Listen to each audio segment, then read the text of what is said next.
Good evening all, and welcome. For your listening pleasure, tonight I have a collection of scary stories that happened in or around deep water. I would also like to give a huge thank you to Papa Scare for joining me in tonight's stories, as he has shared a few stories he has narrated for this video. But for now, it's time to get comfortable and let the darkness take control. Working on cruise ships, you hear all kinds of wild stories. Old sea legends, drunken crew tales, and occasionally, stories about other stuff. Dark stuff. Most of it's just harmless chatter passed around the mess halls and smoke decks. But every now and then something sticks. About 4 years ago, I was working a South American season, Rio, Buenos Aires, Valparaiso. I spent most of my off hours hanging out with the Brazilian crew. Good people, loud, funny, and always up for a laugh. The gift shop manager was especially outspoken. He'd always be complaining mostly about how lazy his team was, how they fake being sick or skip shifts for the dumbest reasons. But his favorite rant? That his staff kept saying they saw a little girl running around the gift shop, always late at night and always when no passengers were around.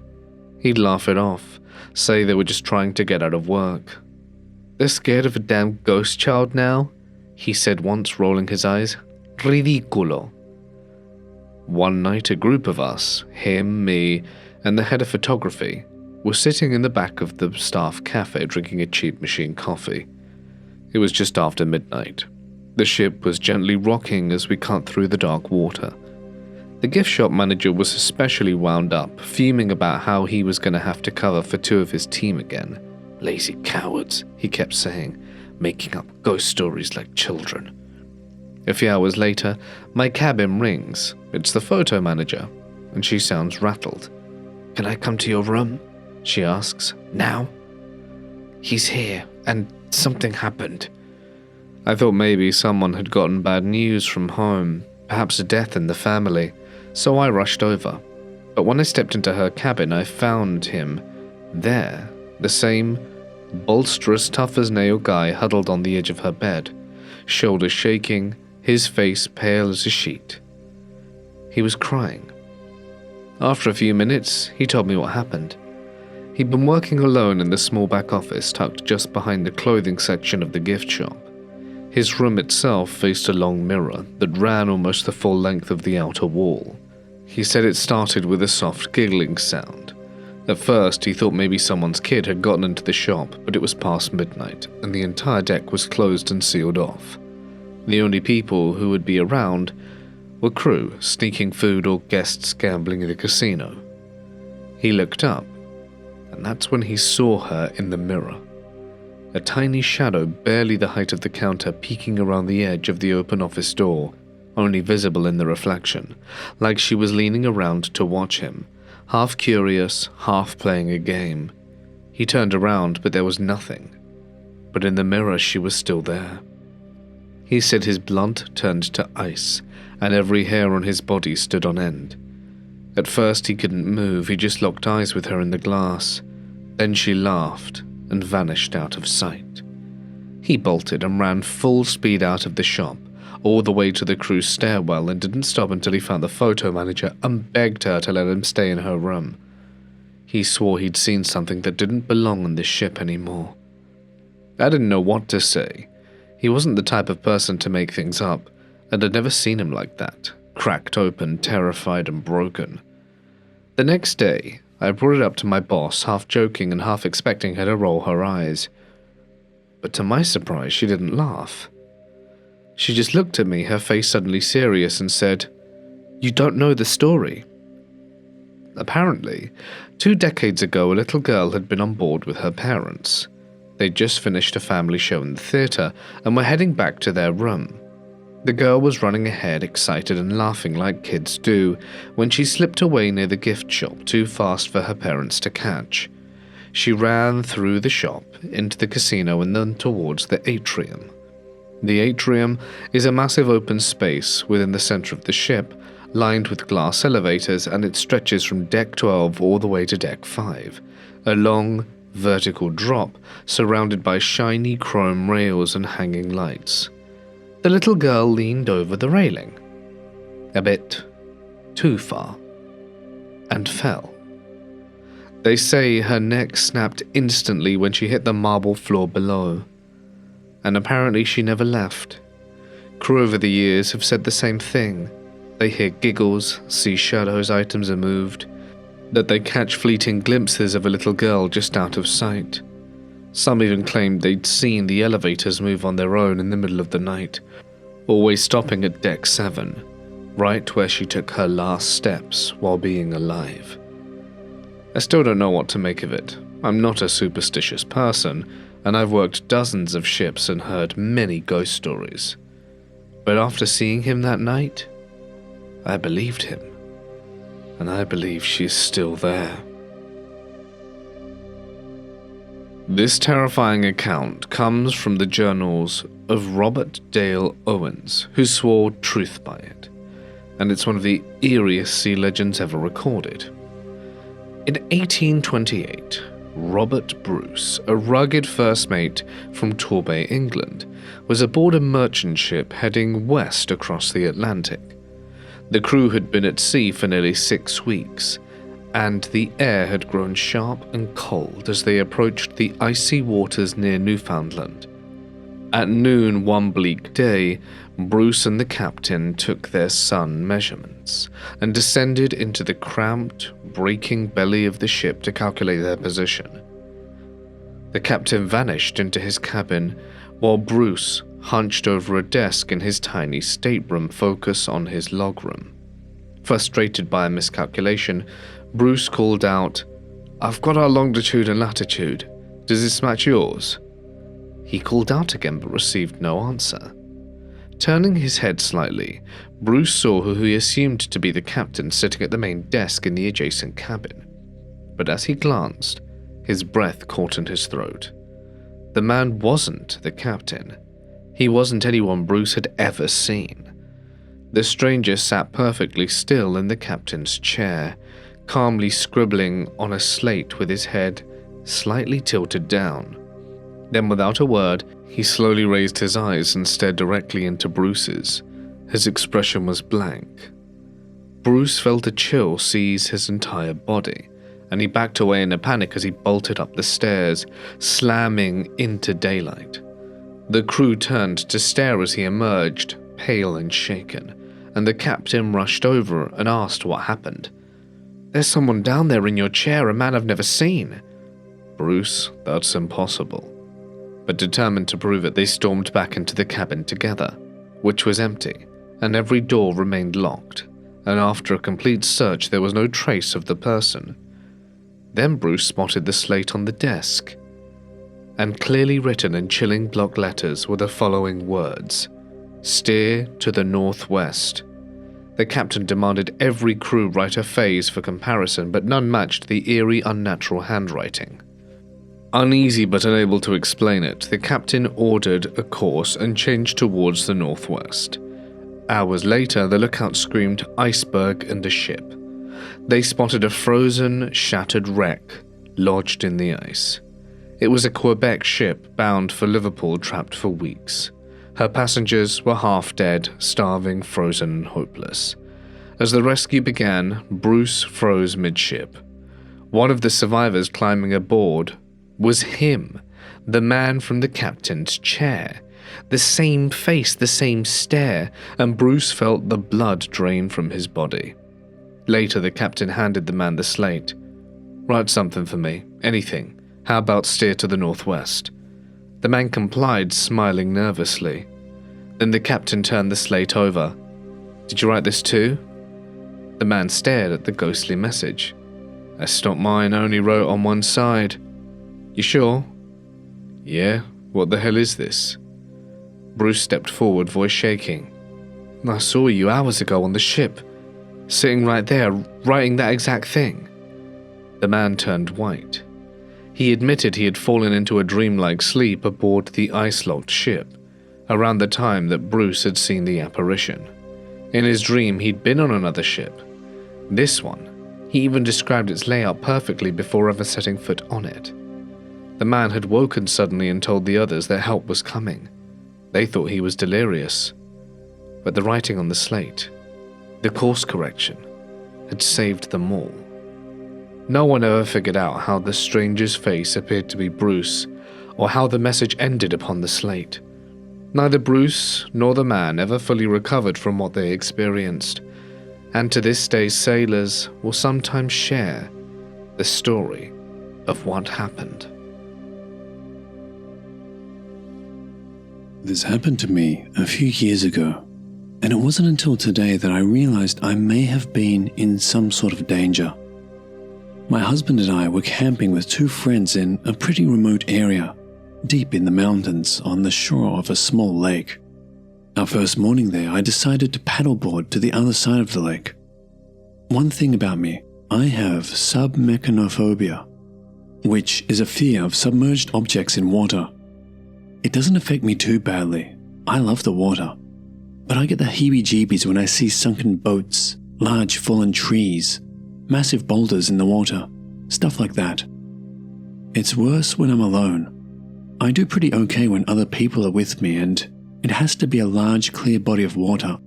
Swimming pools, rivers, or lakes where the water isn't super clear don't bother me. So I go off by myself on my board. The lake is on one big oval, so you can basically see everything from the shoreline. However, where we had set up camp, you couldn't see the whole lake, so I quickly lost sight of my husband. I started to freak out a little bit because I had immediately seen a big sunken tree. This is a high Sierra lake, so the water is crystal clear, but quickly turns black because of how deep it is.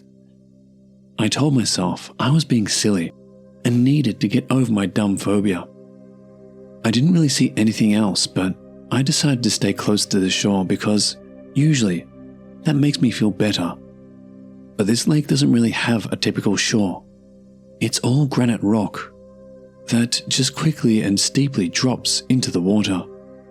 I still don't really see much in the water, but I'm really starting to panic, which is weird. I have this overwhelming feeling to get back as fast as I can, but I think I'm just being dumb. I tried to deep breathe because I really want to get to the other side where there is a waterfall. So I trudge on, trying to calm myself and enjoy nature, yet still feeling like I should go back. As I'm paddling, I start to realize how alone I am. I keep looking around, hoping to see a hiker, but I'm completely by myself. I try not to think about that because I'm almost to the waterfall and the view is gorgeous. As I get closer, I see there is an island, for lack of a better word. Just a large amount of granite that is fairly close to the shore. There is a single plastic chair sitting on the island, which is funny but slightly unsettling because it's such a weird thing to see so deep in nature. I'm still freaked out, so I figured if I got off my board and onto the island, I would feel better because I would be on land and my phobia wouldn't bother me. I pull up my board and start walking around, trying to enjoy the view, and I just can't. I feel terrified. The waterfall is so much louder now that I'm near it, and I realize if I were to scream, no one would hear me. My husband is the only person around for miles, and he can't see or hear me, and I'm terrified. I keep looking around because I feel like I'm being watched. I decide I can't take this, even if it's just my stupid irrational fear. I have to get back as fast as I can. I get on my board and paddle down the center of the lake rather than keep to the shore, because it's quicker that way. It takes everything in me to do it. I still can't shake the feeling I'm being watched, and I feel so damn vulnerable in the center of this deep, black lake. I'm shaking the whole way back, but as I'm getting closer to camp, relief sweeps through me. I get off the board and go see my husband. He happily asks me how it was, and I can't talk. He asks me if I'm okay, and I just start crying. I tell him I think my stupid phobia made me panic, even though I didn't really see anything in the water. I feel totally insane, and I'm just happy our friends aren't back from their hike to see me behaving so irrationally. We left later that day. Since then, I've become more open to the unknown. I was thinking about it, and it suddenly hit me that maybe something was going on, and it wasn't just my phobia, especially because I never even really saw anything that triggers it. I'm not sure if I just freaked out because I was alone, the phobia, or something else. I guess I'll never know, but curious if others have been in a similar situation or have any insight. Back in 2015, I was living on Orcas Island, Washington, a stunning but isolated place in the Salish Sea, northwest of Seattle. In the heart of the island, hidden beneath a dense canopy of fir and cedar, lies Cascade Lake, a deep, glassy body of water that seems to swallow the sky when the sun dips below the trees. My friends and I had spent the summer jumping off cliffs, swimming in the bottomless depths and lounging on its shores, unaware of just how much we didn't know about the place. We were fooling around on the wooden bridge over the lake, the sun barely a sliver on the horizon. There was a little fish, aggressive and frantic, that kept swarming and nipping at us, like we were invading something we shouldn't. That's when my dog Duke did something to make my stomach turn. We had moved onto some rocks at the shoreline, but Duke had stayed back at the bridge. He saw where we'd gone and then just launched himself into the lake, churning the water so violently it almost looked like he was running across the surface. And this is a dog who hated getting wet, yet he was swimming as if something were chasing him, as if something were down there beneath him rising.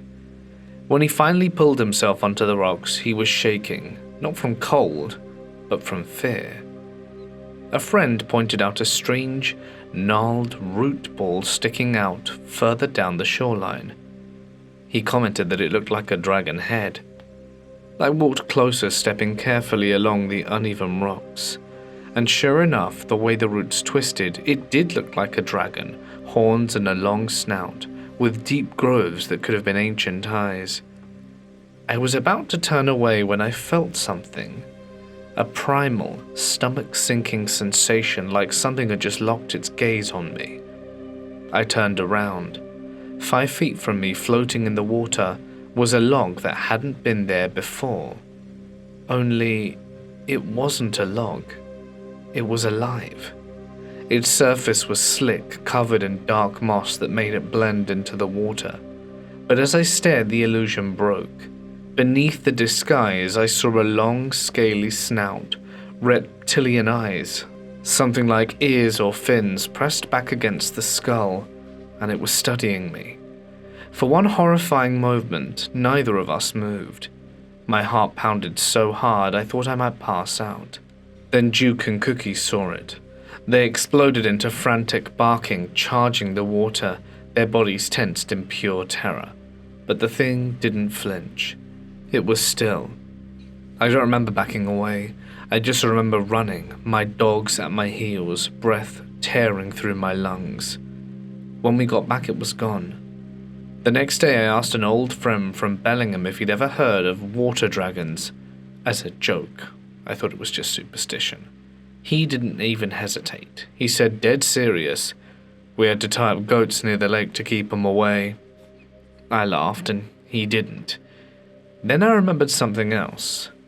In the years before this happened, 2014, a man had been found dead near those same rocks, alone in his tent, covered in bite marks. The official explanation? Otters.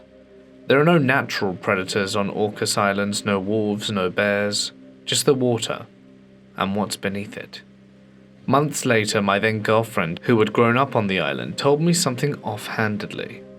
One day while driving past Cascade Lake, she saw it too. A long, black shape, gliding silently beneath the surface.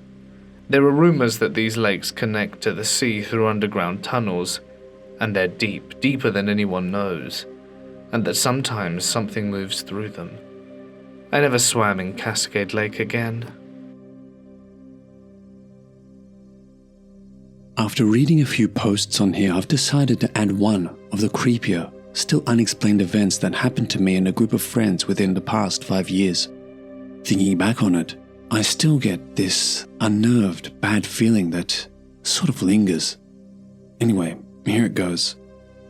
A group of friends and myself rented a place on a lake for just a fun-filled drunken weekend. We were all in our young to mid-20s, and it was supposed to be just a big party. For the most part, that's what it was. The Friday night and Saturday morning, we pretty much went all out, having a blast on the water, and just doing fun, stupid stuff.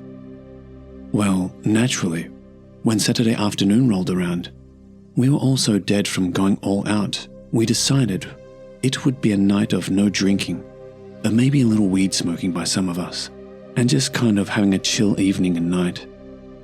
That's what it was, relaxed. So 9 p.m. comes rolling around and about 8 of us were inside the house and 5 outside. The house was a 2-story with a 2nd-story deck and back porch, and it was surrounded by the woods, and then down through the woods, you would then hit the lake. I'll mention that we already had experienced some weird vibes from the locals when we first arrived in town, mostly just backcountry old-timers that I assumed were leering and irritated because we were a bunch of college-aged kids looking to have a good time. But the town and the lake were large, so it's not like anyone knew where we were staying. Anyways, 3 of my friends were on the upstairs back porch, and my other friend and I were downstairs, outside, just talking on this little old table near the woods. I mean, it was otherwise just a really nice night. My friend and I were just getting lost in conversation, and all of a sudden, there was this weird feeling that encompassed us, like an unnerving physical experience that came from the woods behind us. It was so strong, we both kind of quietened down, and then, out of nowhere, this loud chanting abruptly came from the woods. I have no idea how far away it was because of the way the lake is set up. I'm pretty sure the voices carried up through the forest. It sounded like a cult, chanting away, and all the voices were male. I mean, they were loud and perfectly in sync. I think we were frozen for all of about 20 seconds before I couldn't contain myself and darted towards the house, with her following me. I don't know how to explain the feeling that came with that chanting, but it was almost evil. Like, just something so powerfully uninviting. I was shaking by the time we got up to the 2nd story and ran out on the balcony with the other 3 friends. One of them was my brother. By the time we got up there, the chanting was gone, and I naturally asked, "Did you guys hear that?" in the most shaky, freaked out voice. They all had heard it, and not seconds later the chanting began again. So the 5 of us are out there peering into the forest, listening to this chanting that would sometimes sound far away and then sound relatively close. All male voices in the weirdest language, or I don't even know what it was. It sounded like a strange, extreme church. Then, following the chanting, a loud bang like someone hit a huge metal object sounded. And then the worst part came. A man wailing. Like in extreme pain wailing. All of my hair was up. It was the freakiest experience ever. My brother and I were staring at each other in a mixture of scared excitement and horror. The wailing stopped, and then it was back to the chanting, which eventually died out. I was so freaked out by it, I wanted to call the cops because whoever screamed had been in a lot of pain. That, mixed with the weird chanting, just made me immediately think of some terrible sacrifice going on. One friend tried to say it had to be some drunk guys just messing around, singing, and being weird, but no way that was coming from some drunk guys. They were perfectly in sync, then the bang, and then the wail of pain, and then all that weird tension and energy was gone. Nope, I didn't call the cops, and I wish I would have. But honestly, the forest was so large, and since the lake house was up, looking down at the woods and lake, it could have been anywhere. It definitely wasn't in our close proximity, but it was close enough to hear all of that perfectly. We went in and got some of the others, but by the time they came out, the chanting had stopped.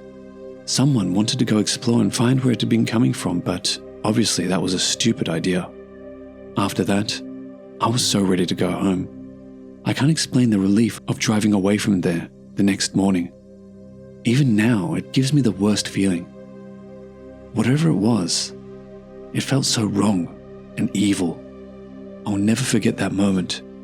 I can only imagine it was some weird cult stuff. This story takes place back in 2013. This all happened in Mastic Beach, which is in Long Island, New York. Mastic was extremely far from safe. One day in August, I went to Mastic Beach.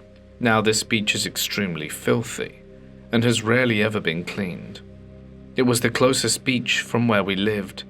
I couldn't go to a beach further because the other closest beach was about a 35-minute drive away, and I had a learner's permit at the time. I really wasn't supposed to be driving alone, but the beach was only 5 minutes away and there were no police in the area.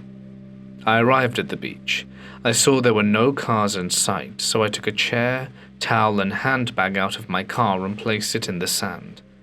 After placing these items down, I walked my way over to the water and put my feet in it. I walked further into the water, and now my knees were in it. I thought about swimming for a second, but I saw the water was murky and had algae in it. So what I did was that I walked out of the water and back to shore. I got on my chair and dried myself off with a towel. I wasn't planning on leaving anytime soon because it was hot out, and it was very sunny. Instead of going back in the water, I decided I wanted to walk along the long beach area. So I proceeded. About 10 minutes into my walk, it started to smell. At first, I figured it was just some trash laying around near me or a dead fish. As I continued to walk forward, the smell kept getting stronger. The whole time walking, I didn't look in any other direction but in front. As I was still walking, looking at only 12 o'clock, I felt my foot hit something hard and hairy. I looked down, and what I saw was the kind of things you read in horror stories. Right below me was the lifeless head of an old woman. Her eyes and mouth were open wider than humanly possible. I saw this and I screamed like a little girl and ran so fast like I was on steroids. When I got back to my chair, I threw up immediately from running so fast, from the gut-wrenching sight that I saw. I got my phone from my bag and called the police, then connected to a 911 dispatcher and told her everything she had to know. She then told me to stay put, as the police would be on their way. When the police arrived, I told them where the dead body was. They thanked me and told me to go home because they were going to shut down the beach as it was under investigation. I would say an estimate of 3 weeks had passed when one morning I turned on the news, like I would do every morning, and I saw that the dead woman had finally been identified. Her name was Diane Ross. She was 63. It was also revealed that the cause of her death was murder and she was stabbed in the back of her neck. I was in disbelief. They were never able to trace any DNA prints to who killed her, and the killer had never been caught, which is the scariest part of this. As of today, I never went back to that beach and never will.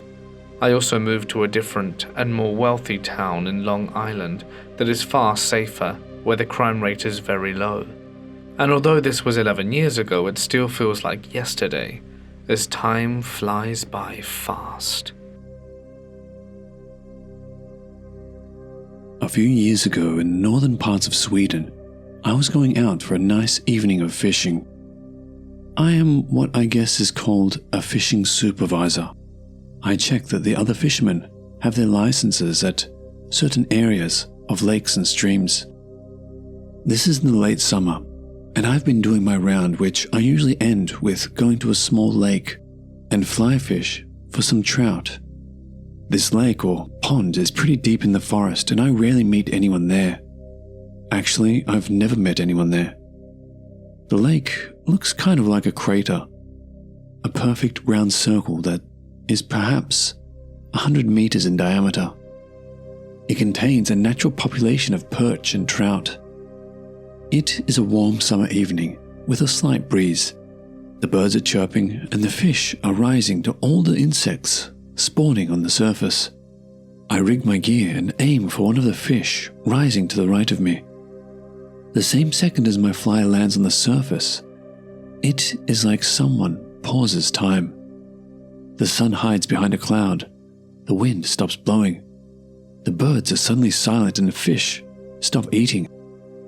A smell rises from the ground I'm standing on.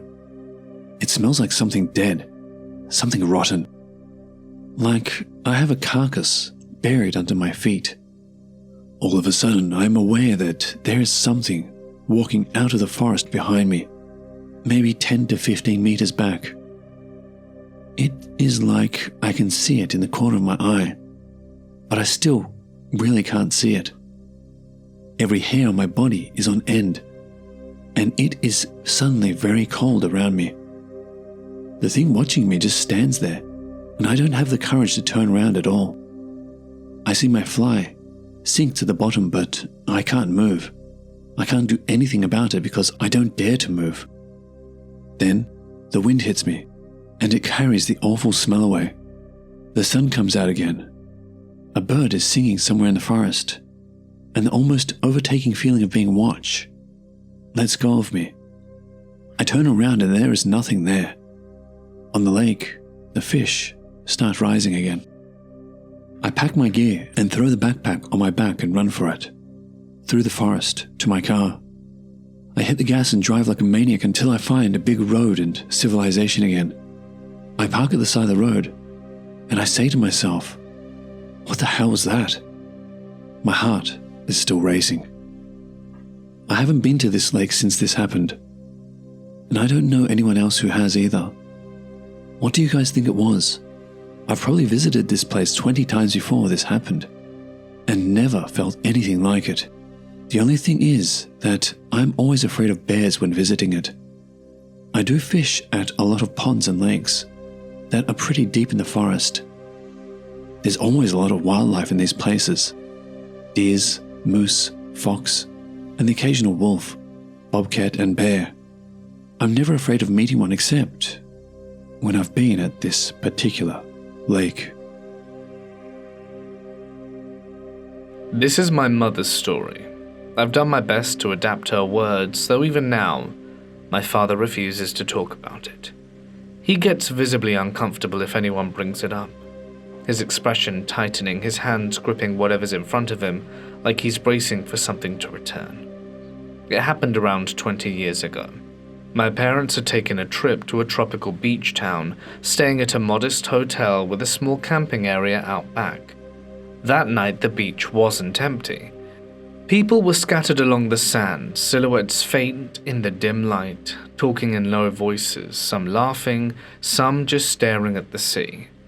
My parents sat together, feeling the warm sand beneath them, breathing in the heavy night air. And then it arrived. At first they didn't notice.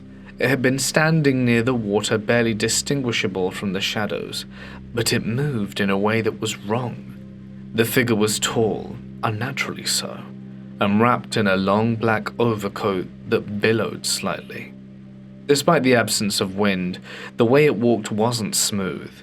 It was stiff and mechanical, as if it wasn't used to the motion. It didn't shuffle through the sand, it glided. My mother nudged my father and they both fell silent, watching it as it approached. It stopped abruptly, as if freezing in place, mere meters away.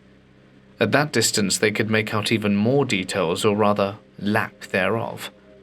The overcoat's collar was high, nearly covering its face. What little was visible was pale and smooth, too smooth, lacking the imperfections of human skin. There were no defining features, no nose, no mouth, just two deep-set black eyes. And then it turned its head. Not gradually like a person would, it snapped to the side, its gaze locking onto them with unnatural precision, as though it had just noticed they were watching.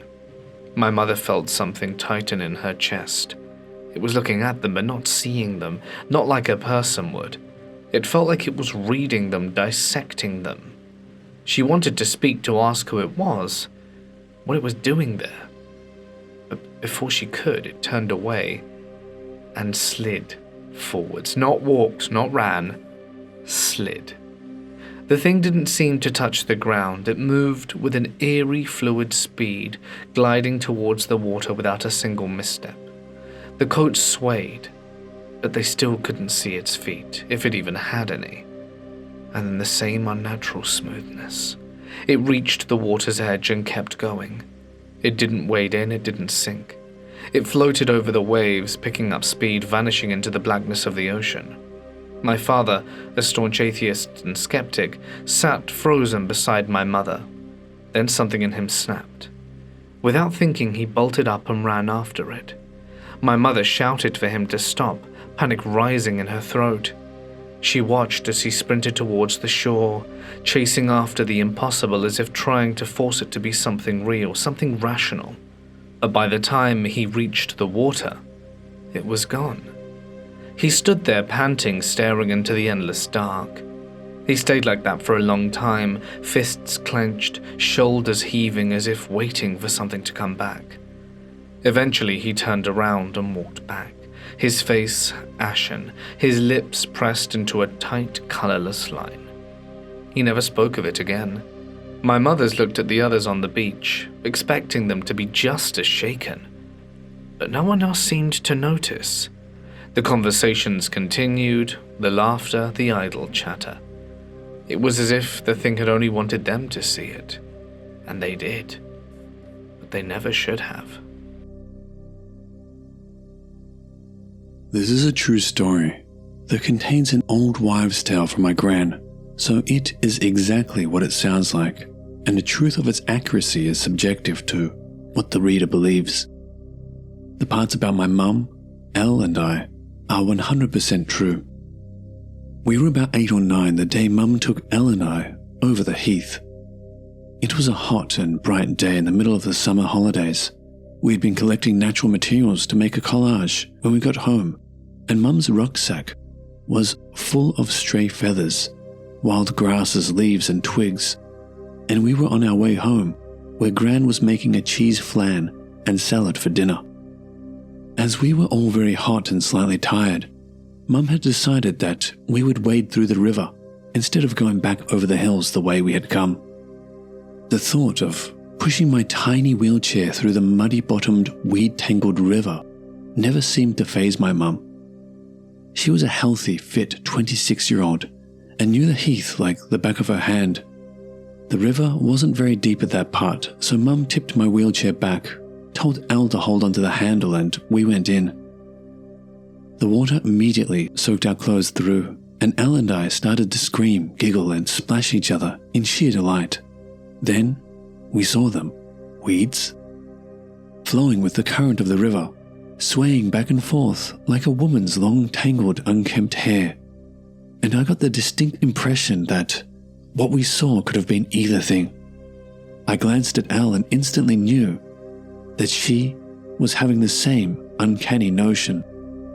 The weeds started to curl around our legs and the wheels of my wheelchair, making our progress a little more laborious, and our previous screams of playful fun changed to moans and squeals of unease and disgust as we felt the weeds gently tugging at our legs. At no point did Mum ever look anxious or fazed by this experience. She just kept saying, "It's only water weeds, you two. Come on, don't be silly. You've seen them loads of times." We finally reached the other side of the river, and as Mum dragged my wheelchair backwards up the riverbank, Elle climbed up it and sat down beside me. We both just stared silently at the river and the sea of green for what felt like the longest time, but in actual fact was only 10 minutes, before walking the rest of the way home. That night, after a hot bubble bath and cheese flan salad, in our flannel pajamas and slipper socks around the fire drinking hot tea, we told Gran about our adventure. Our Gran took a sip of tea from her mug and told us the story of Greenhair. She had been a real person, though her real name had been forgotten by Gran. Conveniently, Elle and I thought. Anyway, she had lived in the village around 1912 before the area was built up and modernized and developed into what it has become. She was young and kind, with a pretty face and beautiful long blonde hair, a daughter of a gentleman farmer, and was deeply in love with a handsome young soldier. They were to get married, but before they could, the Great War broke out, and her young man was called up to fight. He was killed by a hand grenade on the front line, and when she found out she was widowed before she'd even become a wife, she lost the will to live, and, driven by grief-stricken insanity, she went to the same river that we waded through, and she threw herself in. The river was as wild as the land at the time, and by the time her body was discovered, it was blue, bloated and half-eaten by fish. Her long, corn-colored hair had become interwoven with the slimy algae and long strands of evil-smelling riverweeds, which clogged and choked the bed of the river. In fact, the pathologist who performed the post-mortem said that the body may have been found sooner if not for the dark green weeds that appeared to have curled around her limbs and torso, anchoring her corpse to the riverbed for days. From that time onwards, it was said that the river was haunted, cursed, or both. Anyway, an extremely bad place. People claimed to see the spirit of the young woman kneeling beside the river and weeping bitterly. More commonly, people often saw the body of the girl floating on top of the water, with her long green hair/weeds streaming out behind her, and so she was given the name of Green Hair. Elle and I asked Gran why we hadn't heard this story before. Gran just smiled and said because it was an age ago, even before she herself was born, and moved to the area. The area was developed and built up, and the river was tidied up and reconstructed, and along with it, the tragic tale of Green Hair was lost to the stream of passing time. We didn't altogether believe Gran's morbid tale, but when Elle and I talked about it in bed that night, neither of us could dismiss the eerie feeling that we felt when we saw green hair flowing in the river that day. It's been many years now, and for context, a cenote is a sinkhole where people can go swimming. We went as a group of friends, and honestly everything seemed normal at first.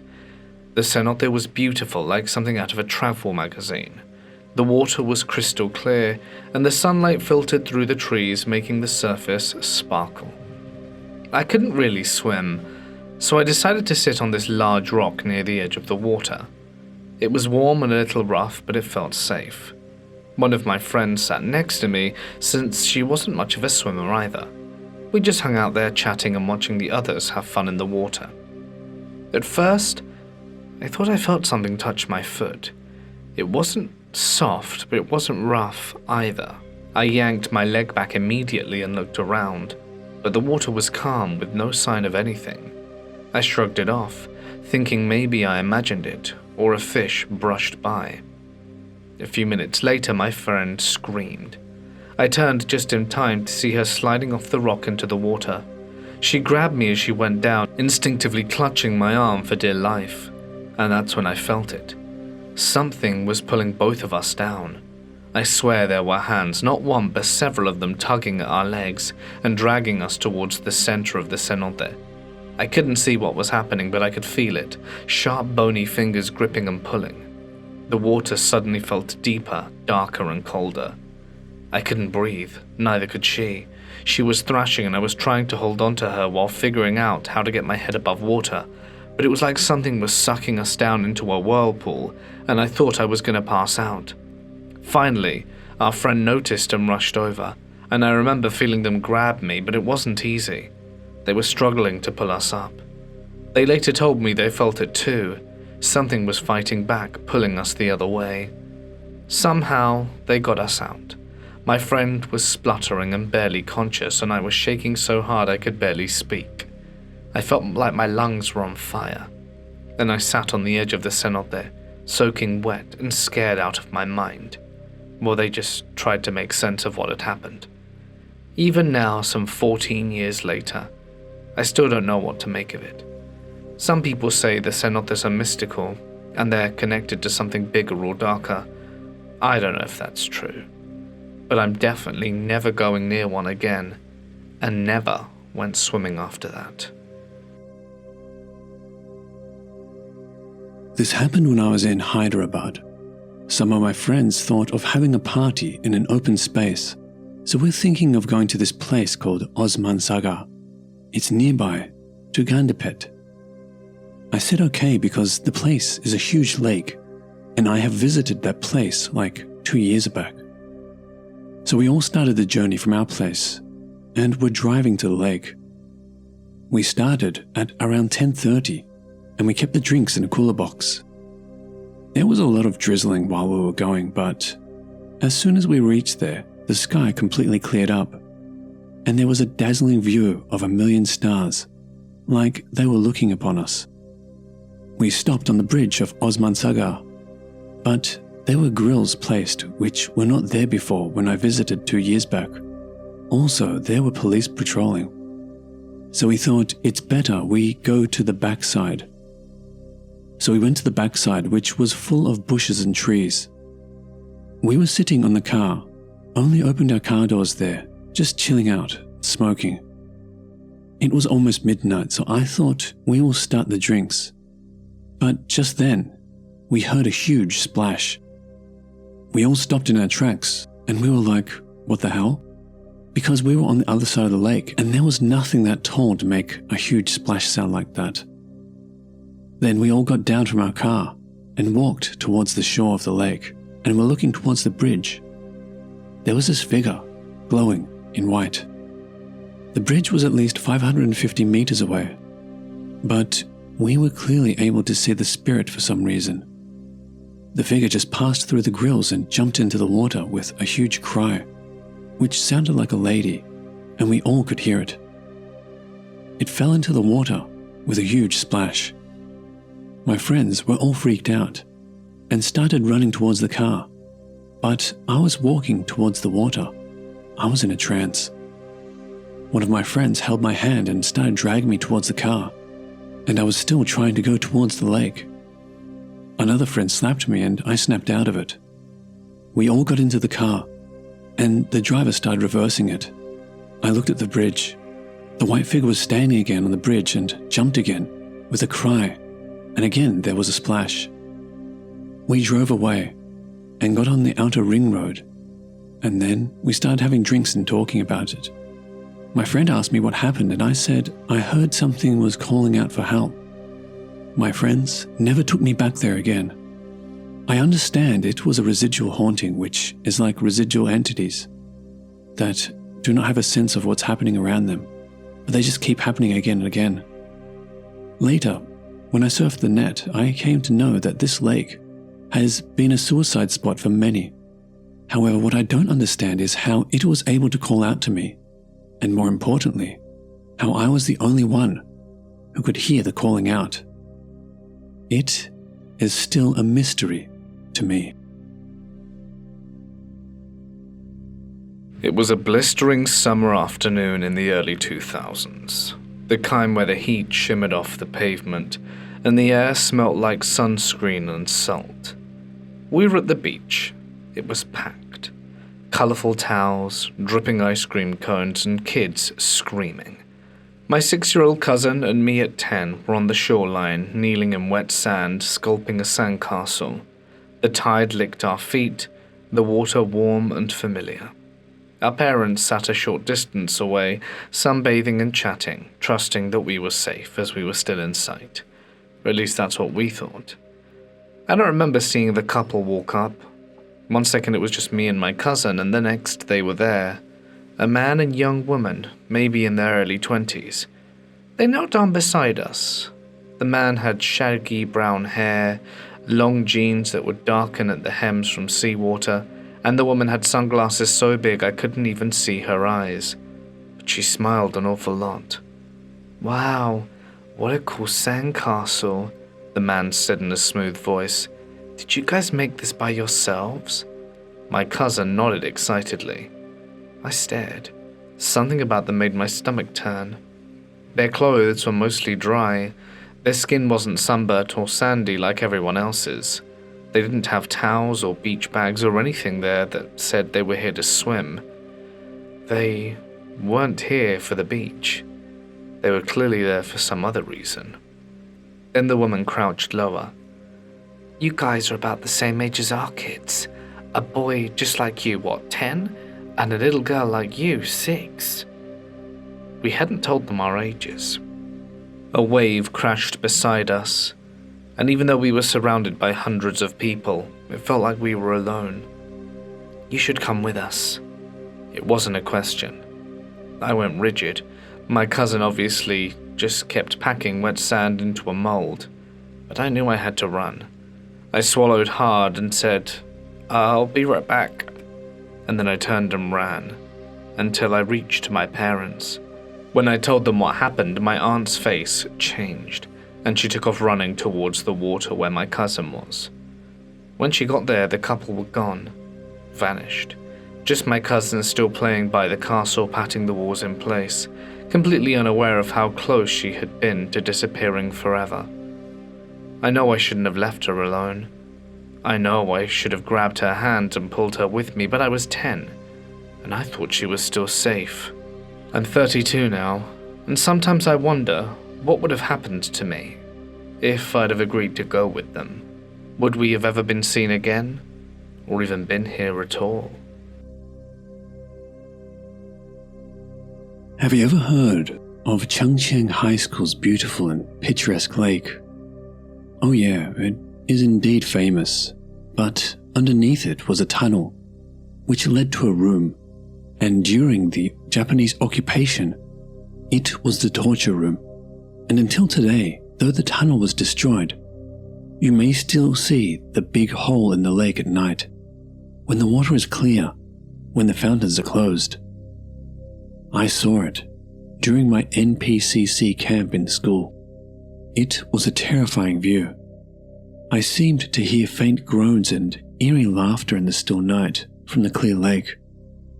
And I saw this big, dark hole in the lake. I thought my eyes were playing tricks on me. But when I asked my friend to look at the lake, he also saw it. But he could not hear the faint noise coming out of it. I asked him where the big hole led to, and he said it led to the old Audi's basement.